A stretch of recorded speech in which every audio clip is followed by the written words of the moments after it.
I remember putting in like a little bit of money into crypto at the time so that I would be invested in learning more about this technology. And that was the first time, and I couldn't get out of the rabbit hole for the next I don't know, it's been 8 years. मेरा नाम कुणाल भसीन है। मैं originally new Delhi India से हूँ and मैं Canada move हुआ था in 2013. I was born and raised in Delhi, which was in northern India. Pune was actually a great experience. I was there for 4.5, 5 years. Did my engineering, started my first job in India as well. I moved back to Delhi after my engineering and started working with one of the big four firms in Delhi over there. And they were very supportive of me as I was looking to move to North America, either US or Canada, and got the opportunity to move here in 2013 to do my master's in business administration, so MBA at Schulich. I'm the first generation immigrant, and I do think it got some time for me to get used to the new environment here.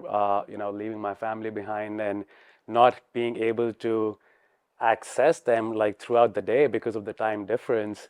And also, like when I was in India, I could, wherever in India I could have taken a flight or a train and be able to see them. So I think that was one of the things that it took some time getting used to. I remember my first year here was the time when Canada had its Toronto, in fact, had its worst, I think, ice storm. If you remember 10 years ago, all the leaves of the trees were all iced up. And I remember being stuck in Mississauga somewhere for waiting for a bus stop. So I think that experience was quite challenging for me.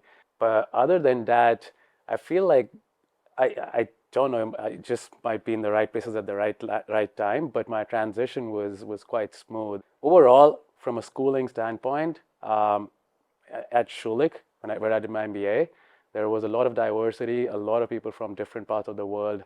So it wasn't that difficult for me to adjust.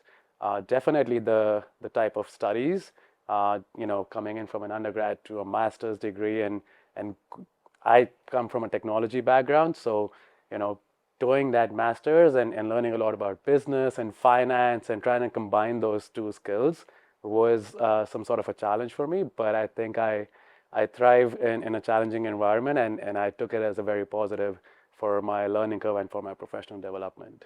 I went down the rabbit hole of blockchain, enterprise blockchain first, because my background is technology risk, helping companies, implement controls to mitigate a lot of the risks.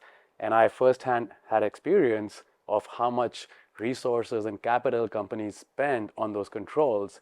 And I felt that blockchain and distributed ledger technology could actually optimize a lot of those control costs for these companies, and soon realized that it's not as easy for companies to implement a whole new system. So, pivoted from enterprise blockchain world into realizing the potential of what Bitcoin and Ethereum and the other, the potential of the technology itself, and what are the narratives that this technology brings about with it. And as I learned more and more about the economics, the macro, so all of those things which I had only learned theoretically in my master's, I got to apply a lot of those when I was learning about Bitcoin. I left my job at the bank, didn't have anything else lined up yet, and in fact met someone at a house party in downtown Toronto for my friend's birthday. I was that guy at a birthday party who wouldn't shut up about Bitcoin and crypto, and I could see this one person on the other side of the room listening into my conversation, and then he walked up to me and he asked me, he's like, I mean, you sound very knowledgeable. We talked about the technology for like 10 minutes, and he asked me to come and join KPMG to build the crypto advisory business here. And initially I thought like, it's not a conversation that would lead to anything. But then he told me that he's a partner at KPMG. So I wasn't expecting to meet a partner at a house party 5 years ago, but that happened, and that was a Sunday, and then He lined up some interviews for me within the next week.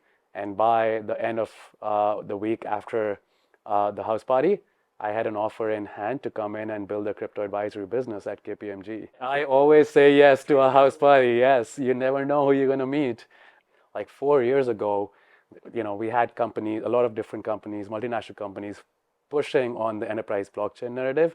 Now, you don't see those companies being that actively involved because there have been proof of concepts. So now the narrative has changed because they want to rely on these mature companies in the crypto and blockchain space that have the expertise to be able to build the type of products that can bring those efficiencies into these companies and the big banks and the institutions. So you talk about tokenization, you talk about stable coins, a lot of these concepts that we didn't even know would be in place in like 5-6 years ago.